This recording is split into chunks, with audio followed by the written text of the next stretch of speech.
Aujourd'hui, nous allons voir comment on peut importer une bibliothèque dans notre environnement de développement et comment l'utiliser. Supposons que je veuille mesurer une température, alors par exemple la température d'une pièce.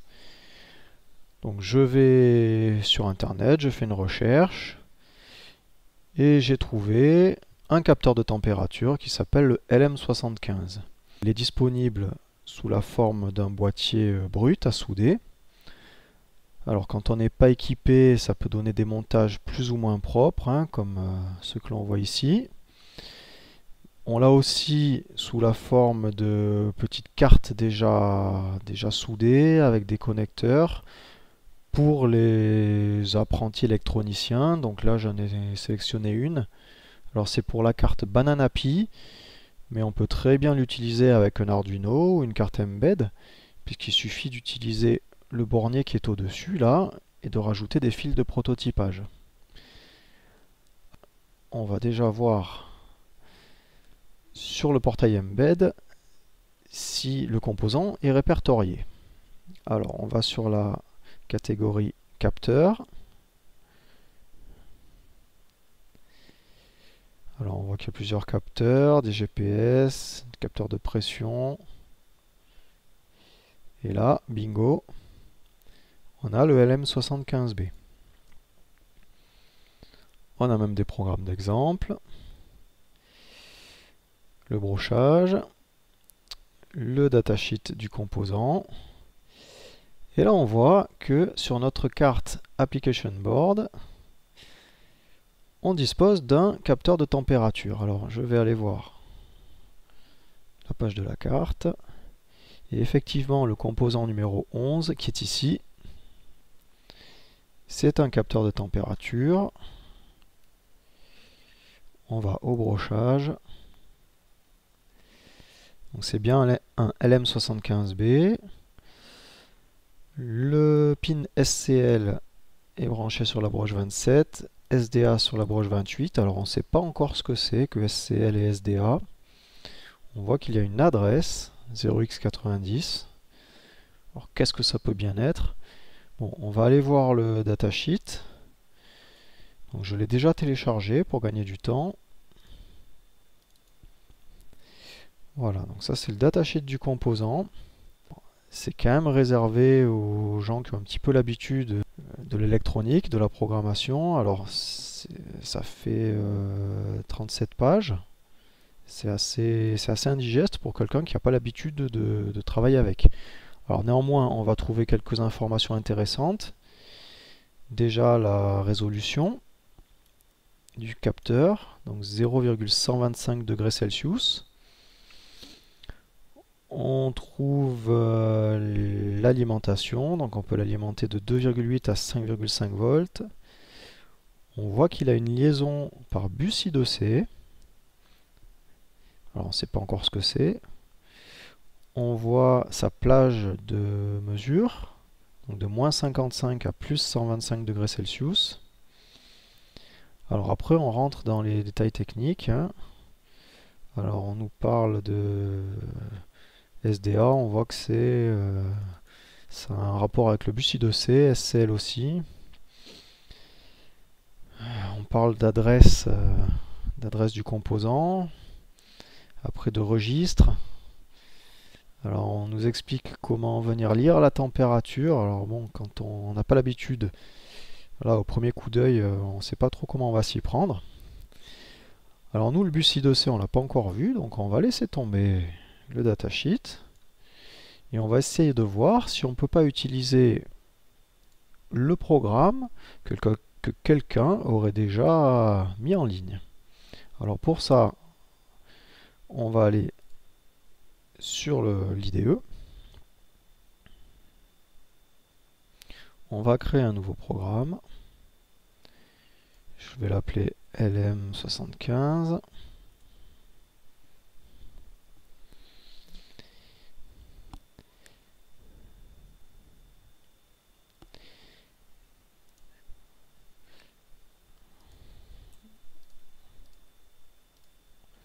Voilà. Et alors, je vais aller sur l'onglet Import. Alors, je peux rechercher des programmes ou des librairies. Alors, une librairie, c'est une classe que quelqu'un aurait écrite et aurait mis à la disposition de tous les utilisateurs du portail Embed. Alors, LM75, je clique sur Search. Et là, on voit que les deux premiers résultats, donc ce sont des librairies. Alors, une, elle se définit comme une librairie simple d'utilisation pour le capteur de température I2C LM75. La seconde, alors elles ne sont pas écrites par le même auteur. La seconde, c'est une librairie avec plus de fonctionnalités. Par défaut, elle est classée selon le nombre d'importations. Donc c'est une colonne qui est importante à regarder. On voit que la librairie a été importée 2748 fois. Donc c'est preuve de qualité. La seconde, elle a été importée 914 fois. Bon, les autres, beaucoup moins. Alors on a la date aussi qui peut nous donner des informations. 2012 pour l'une, 2014 pour l'autre. Après on peut aller carrément sur la page de la librairie. Donc je clique sur Home Page. Donc je vois qu'il n'y a pas de documentation. Par contre on a accès au code. Alors c'est une classe. Donc il y a un .h, un .cpp. Donc le .h c'est un peu la notice de la classe. Donc on voit qu'elle est documentée. Elle est très simple, effectivement. On a un constructeur qui prend en paramètre la broche SDA, la broche SCL, pour la connecter au bus I2C. Et on a à notre disposition une méthode read qui lit tout simplement la température et qui renvoie un chiffre à virgule. Voilà. Alors, vu que c'est open source, on peut même aller jeter un œil au .cpp. Alors la taille du CPP, c'est très très court, hein, il fait 26 lignes. Alors on voit le détail du constructeur et on voit le détail de la méthode read. On peut aller voir la seconde librairie. Alors là, je clique sur le .h. Alors là, il est beaucoup plus long. Rien que le .h, il fait 223 lignes. On voit qu'il y a beaucoup plus de méthodes. Alors on a toujours le constructeur qui prend en paramètre les broches SDA, SCL, mais aussi on peut lui spécifier une adresse et une fréquence en Hertz. Alors on ne sait pas trop ce que c'est encore. Ah oui, c'est la fréquence du bus I2C. Par défaut, c'est 400 kHz. Voilà, toutes les méthodes. Donc c'est une librairie beaucoup plus complexe. Un petit tour vers le CPP. Le CPP, il fait 286 lignes. On a toujours accès aux détails de toutes les méthodes, notamment le constructeur. Donc le constructeur qui prend toujours le même nom que la classe. Voilà. Pour nous, comme on va faire simple, on va prendre la librairie la plus simple, la première. Alors, on va l'importer dans notre programme. Donc pour cela, il suffit soit de cliquer deux fois, soit de cliquer sur le bouton Import. On me demande si je veux l'importer sous forme d'un programme ou de librairie. Je laisse librairie. On peut cocher Update. Et je l'importe. Voilà.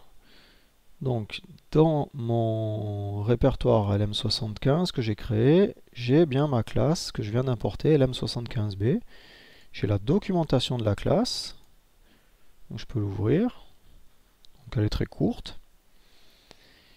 Et mon .h, c'est le même que l'on a vu tout à l'heure, et le .cpp. Je vais modifier mon programme pour essayer de venir lire la température de ma pièce. Donc j'enlève la référence au LED et je vais créer mon objet. Alors le constructeur c'est LM75B SDA SCL. LM75B. Alors, je vais l'appeler sensor. SDA SCL. On a vu tout à l'heure. Donc SDA c'est P28, SCL c'est P27. P28, P27. Alors pour mémoire, P27, P28, c'est bien des broches qui font partie d'un des deux bus I2C de la carte. Alors on peut mettre plusieurs composants sur le même bus I2C si ils ont des adresses différentes. Alors par défaut, l'adresse de notre capteur c'est 0x90. Mais nous n'avons pas à la gérer, elle est gérée en interne par la classe. Donc voilà, j'ai créé une instance de mon capteur. Maintenant, alors je vais créer une variable, même si c'est pas utile. Donc, on a vu que ça a renvoyé un float. On va utiliser la méthode read qui est ici. En float, je vais l'appeler temp. Je vais initialiser à 0. Et alors dans la boucle, je vais venir lire le capteur toutes les secondes ou toutes les 2 secondes. Alors je fais temp égale sensor.read. Je vais l'afficher sur la console.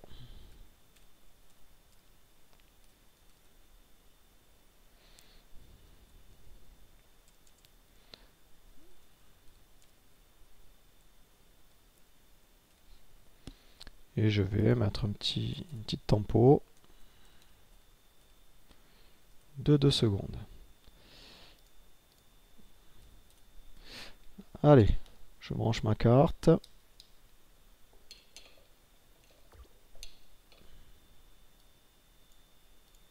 Je compile.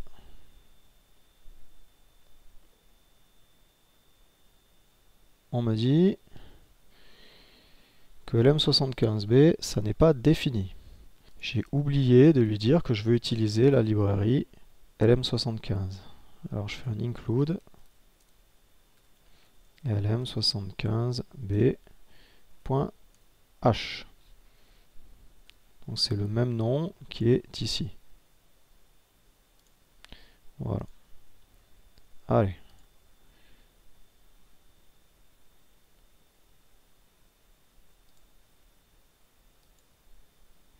Je télécharge. Pendant ce temps, je lance le terminal. Mon programme est passé. Je fais un reset. J'ouvre.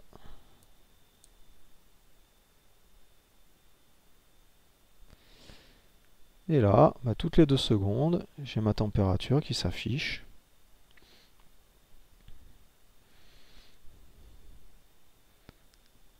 Donc c'est l'été, il fait chaud, il fait 27,875 degrés.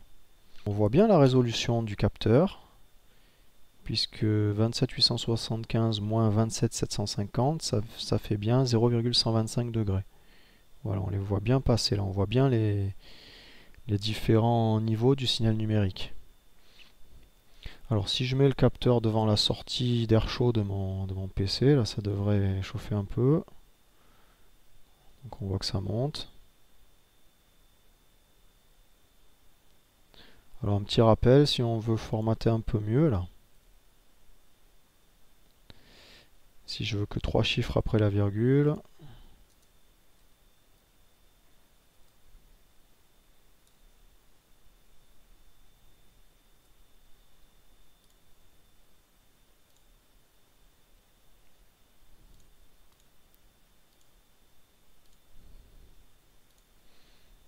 Voilà, j'ai ma température qui monte tout doucement.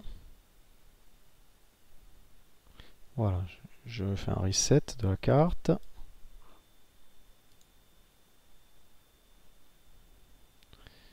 Voilà, et là j'ai ma température qui s'affiche et qui continue de grimper.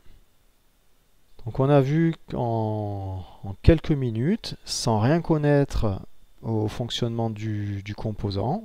On a pu aller rechercher sur le portail Embed une librairie, donc c'est une classe que quelqu'un a mis à disposition.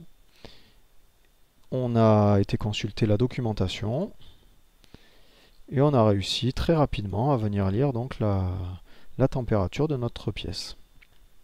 Cette formation est terminée, rendez-vous très prochainement.